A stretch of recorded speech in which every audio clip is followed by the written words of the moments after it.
یہ قرآن ایک بابرکت کتاب ہے جسے ہم نے آپ صلی اللہ علیہ وسلم پر نازل کیا تاکہ لوگ اس پہ غور اور فکر کریں اور تاکہ اہل فہم اس سے نصیحت حاصل کریں۔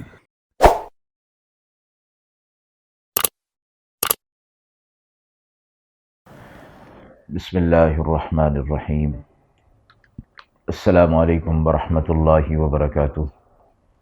ناظرین کرام، درس قرآن مجید کے آج کے اس پروگرام میں ہم سورۃ الاعراف کی آیت نمبر 77 تا 79 کا ترجمہ اور تفسیر پیش کر رہے ہیں، اور آخر میں پوچھے گئے سوال کا جواب ہوگا۔ اعوذ باللہ من الشیطان الرجیم، بسم اللہ الرحمن الرحیم۔ فعقروا الناقة وعتوا عن أمر ربهم وقالوا يا صالح ائتنا بما تعدنا إن كنت من المرسلين فأخذتهم الرجفة فأصبحوا في دارهم جاثمين فتولى عنهم وقال يا قوم لقد أبلغتكم رسالة ربي ونصحت لكم ولكن لا تحبون الناصحين۔ آیت مبارکہ کا ترجمہ ملاحظہ فرمائیں۔ پھر انہوں نے کاٹ ڈالا اونٹنی کو اور پھر گئے اپنے رب کے حکم سے اور بولے، اے صالح علیہ السلام، لے آئیے ہم پر اس عذاب کو جس سے آپ ہمیں ڈراتے تھے اگر آپ رسول ہیں۔ پس آ پکڑا انہیں زلزلہ نے، پھر صبح کو رہ گئے اپنے گھر میں اوندھے پڑے ہوئے۔ پھر صالح علیہ السلام پلٹے ان سے اور بولے، اے میری قوم، میں پہنچا چکا تھا تمہیں اللہ کا پیغام اور خیر خواہی کی تھی تمہاری، لیکن تمہیں محبت نہیں خیر خواہوں سے۔ آیات کا تسلسل پچھلی آیات کے ساتھ ہے۔ حضرت صالح علیہ السلام اور قوم سمود کہ اللہ رب العزت نے صالح علیہ السلام کو ایک اونٹنی کا معجزہ عطا فرمایا تھا، اور صالح علیہ السلام نے اپنی قوم سے یہ فرمایا تھا کہ وہ اس اونٹنی کو کھلا چھوڑ دیں اور اس کے ساتھ کوئی زیادتی نہ کریں۔ پھر چونکہ اونٹنی عجیب الخلقت تھی، اللہ کی طرف سے معجزے کے طور پر تھی، وہ اونٹنی کنویں کا سارا پانی پی جایا کرتی تھی۔ قوم کے لوگوں نے فیصلہ کیا کہ ہم اسے قتل کر ڈالتے ہیں تاکہ یہ معاملہ ہی نہ رہے کہ کسی طرح یہ اونٹنی ہلاک ہو جائے، اور ہمیں یہ کہا گیا ہے کہ اس کو نہ چھیڑا جائے اور اس کو تنگ نہ کیا جائے ورنہ عذاب آئے گا، تو اس اونٹنی کو ہی ختم کر دیا جائے تاکہ عذاب آنے کے اس خدشے کو دور کر دیا جائے۔ شیطان جو انسانوں کو ہر طرح سے گناہ کے اندر مبتلا کرنے کی کوشش میں ہر وقت لگا رہتا ہے، اس نے ان کو فتنہ کے اندر مبتلا کر دیا اور عورت کا فتنہ ان کے سامنے لے آیا۔ قوم کی دو حسین و جمیل عورتوں نے یہ بات کہہ دی کہ جو شخص بھی انہیں قتل کرے گا وہ ہم پر قابو پا سکتا ہے۔ قوم کے دو نوجوان، ایک کا نام مصدع اور ایک کا نام قزار تھا، اس نشے میں مست ہو کر اس اونٹنی کو قتل کرنے کے لیے نکلے اور اونٹنی کے راستے میں بیٹھ گئے، ایک پتھر کی چٹان کے پیچھے چھپ کر بیٹھ گئے۔ جب وہ اونٹنی سامنے آئی تو مصدع نے تیر کا وار کیا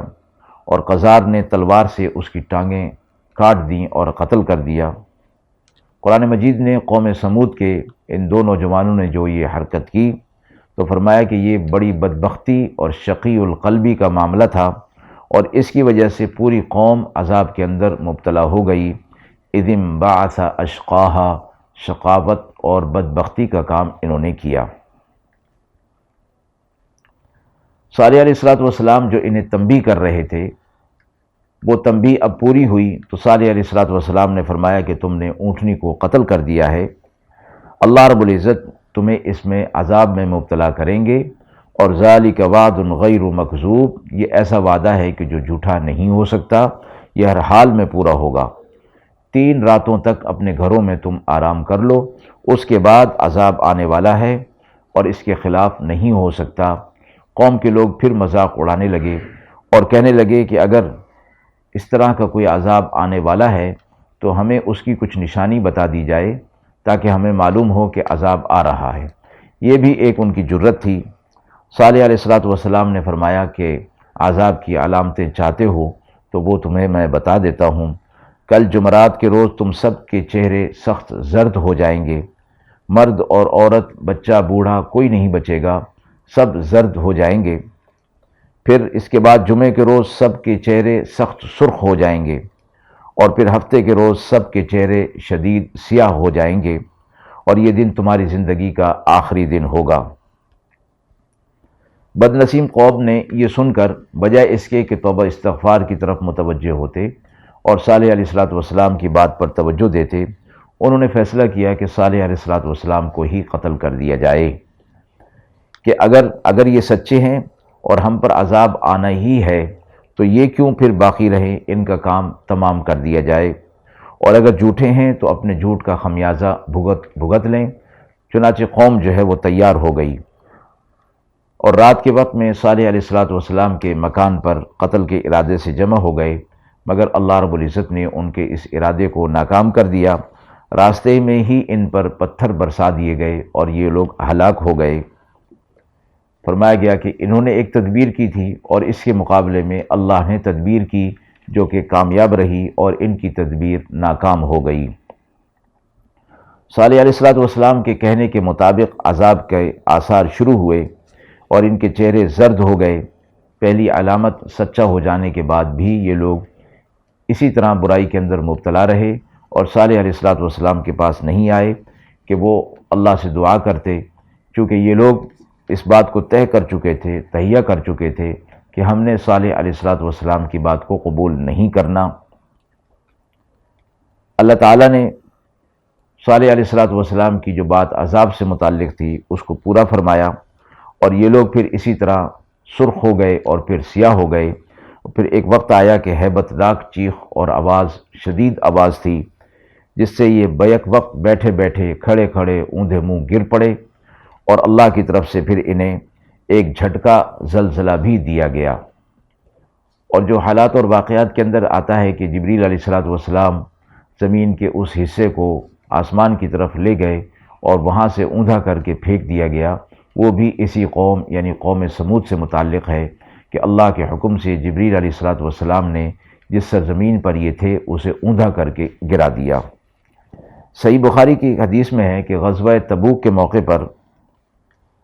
آپ صلی اللہ علیہ وسلم اور صحابہ کرام کا گزر اس مقام سے ہوا جس مقام کو حجر کہا جاتا ہے۔ قوم ثمود کے عذاب کے آثار وہاں پر موجود تھے، تو آپ صلی اللہ علیہ وسلم نے ہدایت فرمائی صحابہ کرام کو کہ یہ عذاب زدہ بستی ہے، اس زمین کے اندر کوئی نہ جائے اور نہ یہاں کے کنویں کا پانی استعمال کیا جائے۔ صالح علیہ السلام نے قوم سے جب کہ عذاب کے اندر مبتلا ہو چکی تھی، ازراہ شفقت یہ فرمایا کہ میں نے تم پر اللہ کا پیغام پہنچا دیا تھا، تمہیں اللہ کا پیغام دے دیا تھا، لیکن تم اس نصیحت کو قبول کرنے کے لیے تیار نہ ہوئے، اور میں تو تمہاری خیر خواہی کر رہا تھا لیکن تمہیں خیر خواہی پسند نہیں آئی۔ اور فرمایا کہ یہ ایسا ہی ہے جیسا کہ زبان حال سے انہیں کہا جائے، کیونکہ قوم تو اس وقت ہلاک ہو چکی تھی، اور جیسے کوئی شخص کسی کام کی وجہ سے کسی مشکل کے اندر مبتلا ہو جائے اور پھر اس میں اس کی جان چلی جائے، تو کہنے والا اس کی میت پر بھی کھڑے ہو کر یہ کہتا ہے کہ میں تمہیں ان کاموں سے منع کیا کرتا تھا لیکن تم نے میری بات کی توجہ نہیں کی، میری بات کی طرف توجہ نہیں دی۔ صالح علیہ السلام کا قوم کو یہ کہنا کہ میں نے تم تک اللہ کا پیغام پہنچایا تھا لیکن تم نے اس پر توجہ نہیں کی، میں تمہارا خیر خواہ تھا لیکن تمہیں خیر خواہی پسند نہیں آئی، یہ بات بھی اسی حوالے سے تھی۔ سوال پوچھا گیا ہے کہ حضرت صالح علیہ السلام کی تنبیہ کے باوجود قوم عذاب کا مطالبہ کیوں کر رہی تھی؟ حضرت صالح علیہ الصلوۃ والسلام ہی نہیں، دیگر انبیاء علیہ الصلوۃ والسلام سے بھی قوموں نے ان عذابات کا مطالبہ کیا جن سے وہ انبیاء علیہ الصلوۃ والسلام انہیں ڈرا رہے تھے۔ ایک تو یہ ان کی جرت تھی، دوسرا یہ کہ وہ لوگ انبیاء علیہ الصلوۃ والسلام کی بات پر یقین ہی نہیں رکھتے تھے۔ وہ سمجھتے تھے کہ انبیاء علیہ الصلوۃ والسلام انہیں نعوذ باللہ خام خواہ ڈرا رہے ہیں، اور جس عذاب کی بات کر رہے ہیں وہ عذاب آنے والا نہیں ہے۔ انبیاء علیہ الصلوۃ والسلام کی بات پر انہیں یقین ہی نہیں ہوتا تھا، اور چونکہ انبیاء علیہ الصلوۃ والسلام ایک بار نہیں بار بار انہیں تاکید، نصیحت اور تنبیہ کیا کرتے تھے، تو اس لیے بار بار کی تنبیہ کے بعد قوم یہ کہنے پر مجبور ہو جاتی تھی کہ آپ ہم پر وہ عذاب لے آئیے جس سے آپ ہمیں ڈراتے رہتے ہیں۔ تو دو وجہ سے، ایک یہ کہ ان کی جرت، دوسرا انہیں یقین ہی نہیں ہوتا تھا، وہ سمجھتے تھے کہ یہ عذاب آنے والا نہیں ہے، اس لیے بار بار اس کا مطالبہ کرتے تھے۔ وآخر دعوانا ان الحمد للہ رب العالمین۔